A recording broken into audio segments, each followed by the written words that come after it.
Hello everyone. आज हम गणित प्रकाश का नवम श्रेणी के एक चैप्टर पे प्रकाश डालेंगे। जैसा कि आप लोग जानते हैं, हम लोगों ने मिड पॉइंट थ्योरम ऑलरेडी कर लिया था, तो आगे कुछ और कंसेप्ट्स हैं जो हमें सीखना है। आज उन्हीं कंसेप्ट्स पे हम गौर करेंगे, पर पहले कंसेप्ट पे जाने से पहले आपसे निवेदन है कि आप एडुमेट्री चैनल को सब्सक्राइब करें और बेल आइकन को हिट करना एकदम ना भूलें, ताकि रेगुलर जो वीडियोस अपलोडेड हो रहे हैं चैनल में वो आपको मिलता रहे। धन्यवाद बच्चों। आज हम सांख्यिकी यानी कि स्टैटिस्टिक पे गौर करेंगे। जैसा कि आप लोगों को पहले भी मैंने बताया है, सांख्यिकी यानी स्टैटिस्टिक्स ये हम कहाँ यूज़ करते हैं। मेनली जब हम बहुत बड़ा एक लार्ज डेटा लेके काम कर रहे हों, जिसको हम यूजुअली रॉ डेटा भी बोलते हैं, कच्चे तत्व। ओके, ये डेटा एक्चुअली है क्या, ये तथ्य एक्चुअली है क्या। आप लोग सब जानते हैं कि हम जिस देश में रहते हैं वहाँ बहुत लोग रहते हैं। पॉपुलेशन 130 करोड़ है। तो आपको लग रहा होगा कि ये जो पॉपुलेशन है इसकी गणना कैसे होती है। हाँ, इन पॉपुलेशंस की गणना करना या फिर वोट में मतदाताओं को मतदाताएं जो हैं कितने लोगों को कितना वोट दिए हैं, या फिर आप मान के चले कि किसी भी एक पर्टिकुलर चीज़ की आप गणना कर रहे हैं, जैसे मार्क्स हो गया, बच्चों का हाइट हो गया स्कूल में, आपके जूते का साइज़, इतने लोगों के लिए कौन सा साइज़ कितने लोग पहनते हैं, ये हो गया मुद्दा। इन सारे मुद्दों का हल जो है वो आपको स्टैटिस्टिक्स देता है। सांख्यिकी में हम क्या करते हैं, 3 मेन तथ्य का मान हम निकालते हैं, जैसे कि है मीन, मीडियन एंड मोड। अब मीन क्या है, मोड क्या है, मीडियन क्या है, ये मैं आपको आगे बताऊंगी। पर आगे जाने से पहले आपको पहले जानना पड़ेगा आप जो डेटा लेते हैं वो लेते कैसे हैं।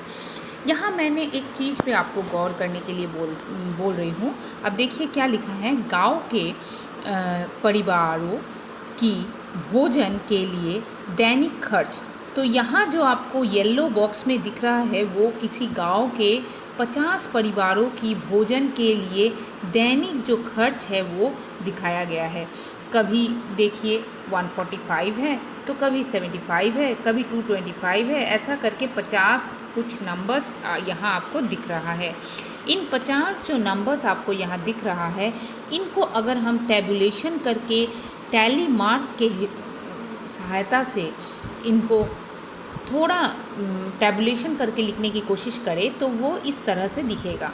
जैसे कि सबसे छोटा मीन्स सबसे कम रकम जब लगा है वो लिखिए, उसके बाद उससे बड़ा, ऐसा करके जितने रकम आपको लग रहे हैं वो एक के बाद एक लिख दीजिए, छोटे से बड़े के क्रम में। फिर टैली मार्क दीजिए, जैसे कि 75 कितने दिन लगा है, यहाँ देखिए 1 2 3 4 दिन, आवृत्ति है 4, तो टैली मार्क आपको उस हिसाब से देना है। अब टैली मार्क कैसे देंगे, पहले तो ये लिख देंगे। इन संख्याओं को लिखने के बाद फिर आप यहाँ से गौर करना शुरू करेंगे। 145, तो आपको क्या करना है, यहाँ 145 जहाँ है उधर एक टैली देना है। यहाँ एक सिस्टम आपको याद रखना है, 4 टैली मार्क देने के बाद 5वें में आपको काट कर देना है, ताकि आपको पता चले जो कटा हुआ पोर्शन ब्लॉक है वो है 5 का ब्लॉक।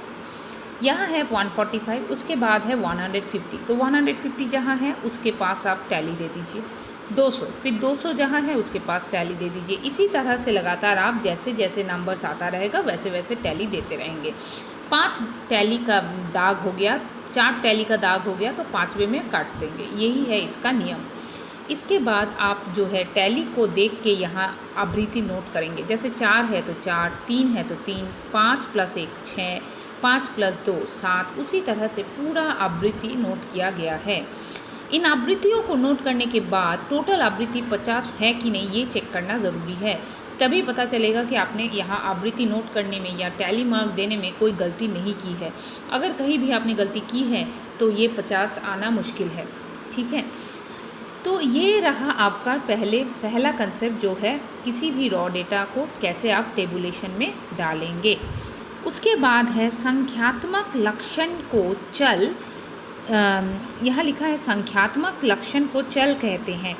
यहाँ वेरिएबल का कंसेप्ट यानी कि चल का कंसेप्ट जो है वो बताया गया है। यहाँ जो देखिए एक x लिखा हुआ है ना, यही एक चल है जो आपको संख्यात्मक लक्षण बताता है। ये दो तरह के होते हैं, चल विच्छिन्न भी हो सकते हैं, अविच्छिन्न भी हो सकते हैं। यहाँ जो है विच्छिन्न है, डिस्क्रीट है। अविच्छिन्न मतलब एक आपको क्लास इंटरवल मिलेगा, जैसे कि 0 से लेके 10, 10 से लेके 20। तो यहाँ जो है इंटरवल्स में कॉन्टिन्यूटी है, लेकिन यहाँ नंबर्स हैं और ये नंबर्स जो है एकदम से डिस्क्रीट नंबर्स है। इसको हम बोलते हैं चल विच्छिन्न, और जहाँ अविच्छिन्न आएगा वो मैं आपको बता दूंगी, वो है आपका कंटिन्यूअस डेटा। अब नेक्स्ट में चले जाते हैं। नेक्स्ट कंसेप्ट जो यहाँ आपको बताया गया है वो है, पहले तो अविच्छिन्न जब डेटा आता है उसमें क्लास इंटरवल, दैनिक खर्च को क्लास इंटरवल के हिसाब से लिखा गया है। जैसे कि पहले देखिए फर्स्ट आपका है 75, तो 75 को यहाँ देखिए कैसे लिखा है, 70 से 105 के बीच में लिखा है। तो 70 से 105 के बीच में जो भी नंबर आता है वो आपको टैली मार्क में दिखाने के लिए बोला गया है। फिर नेक्स्ट इंटरवल लिखा है, ये है 105 से 140, फिर 140 से 175, 175 से 210, 210 से 245, 245 से 280। ये जो है इनको बोला जाता है आपका श्रेणी अंतर। ठीक है, ये श्रेणी अंतर जो है ये आपका क्लास इंटरवल ही है।